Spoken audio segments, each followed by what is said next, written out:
Hi అండి, welcome to my channel. ఈరోజు ఒక మంచి హెల్తీ రెసిపీ చేసుకుందాము. అది మన పీనట్ టచ్. ఎలా చేసుకుందామో చూద్దామా. 1 కప్ బెల్లం, 1 కప్ పీనట్, 2-3 స్పూన్ నువ్వులు, అలాగే 4 ఇలాచి. 1 కప్ పీనట్కి 1 కప్ కరెక్ట్గా బెల్లం సరిపోతుంది. అలాగే స్టార్ట్ చేసే ముందు ఒక స్టీల్ ప్లేట్ తీసుకుని ఇలాగ ఆయిల్ అప్లై చేసుకుని పెట్టుకుందాము. ఇది ఎందుకు చేసామా అని లాస్ట్లో అయితే మీకు అర్థమవుతుంది. అలాగే పీనట్ అయితే రోస్ట్ చేసుకుందాము. స్లో ఫ్లేమ్లోనే రోస్ట్ చేసుకోండి. హై ఫ్లేమ్లో చేస్తే ఏమవుతుందంటే మాడిపోతుంది కదా, పైన లోపల పచ్చిగా ఉంటుంది. మనం పీనట్ టచ్ తినేటప్పుడు కొంచెం చేదు వస్తుంది. అందుకని లేట్ అయినా పర్లేదు, స్లోలోనే అలాగా రోస్ట్ చేసుకోండి. తీసిన ఒక ప్లేట్లోకి తీసుకుందాం. ఇప్పుడు పొట్టు తీసుకుని పెట్టుకుందాము. ఇప్పుడు అదే కడాయిలో మనం నువ్వులు కూడా రోస్ట్ చేసుకుందాము. ఇది కూడా మనం ఎక్కువేమి రోస్ట్ చేయొద్దు, జస్ట్ అలా చిట్పట్టమని అయ్యేంత వరకు చాలు. అయిపోయింది మనకి. ఇప్పుడు ఇది కూడా ప్లేట్లోకి తీసుకుందాం. ఈలోపు మనము పౌడర్ చేసుకోవాలి పీనట్ని. ఇందులోనే ఇలాచీ వేసుకుందాము. ఎక్కువ కాదు, జస్ట్ కచ్చవచ్చా అలా చేసుకుని ఇందులోనే మనం నువ్వులు కూడా వేసుకుందాం. నేను ఎందుకు ఇలా పౌడర్ చేస్తున్నానంటే నాకు చిన్నపిల్లలు ఉన్నారు, సో అందుకని. మీకు లేదు మనకి పీనట్ అలాగే కావాలనుకుంటే అలాగే వేసుకోండి. ఇప్పుడైతే బెల్లం పాకం చేసుకుందాం. కొంచెం వాటర్ వేసుకుందాము.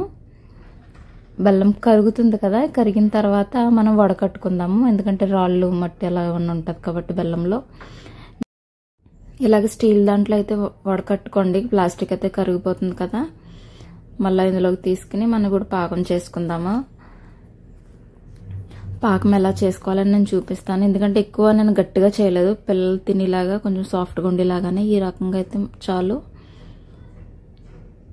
ఇలా మనకి జెల్లీ టైప్ వస్తే సరిపోతుంది పాకం. ఇప్పుడు కొంచెం కొంచెం పౌడర్ వేసుకుని మిక్స్ చేసుకుందాము. కలుపుతూనే ఉండాలి. ఇలా అంతా పౌడర్ వేసుకుని కలుపుకున్న తర్వాత గీ కానీ ఆయిల్ కానీ యాడ్ చేసుకోండి. నాకైతే వీడియో క్లిప్ మిస్ అయింది. ఇలా వేడివేడిగా ఉన్నప్పుడే మనం ప్లేట్ మీద వేసుకుందాము. చాలా జాగ్రత్త, చెయ్యి పెట్టద్దు, చేయి కాలుతుంది. ఇప్పుడు చపాతీ కర్ర ఉంటుంది కదా, దానికి ఆయిల్ అప్లై చేసుకుని ఈ రకంగా మనం పలుచగా చేసుకుందాము.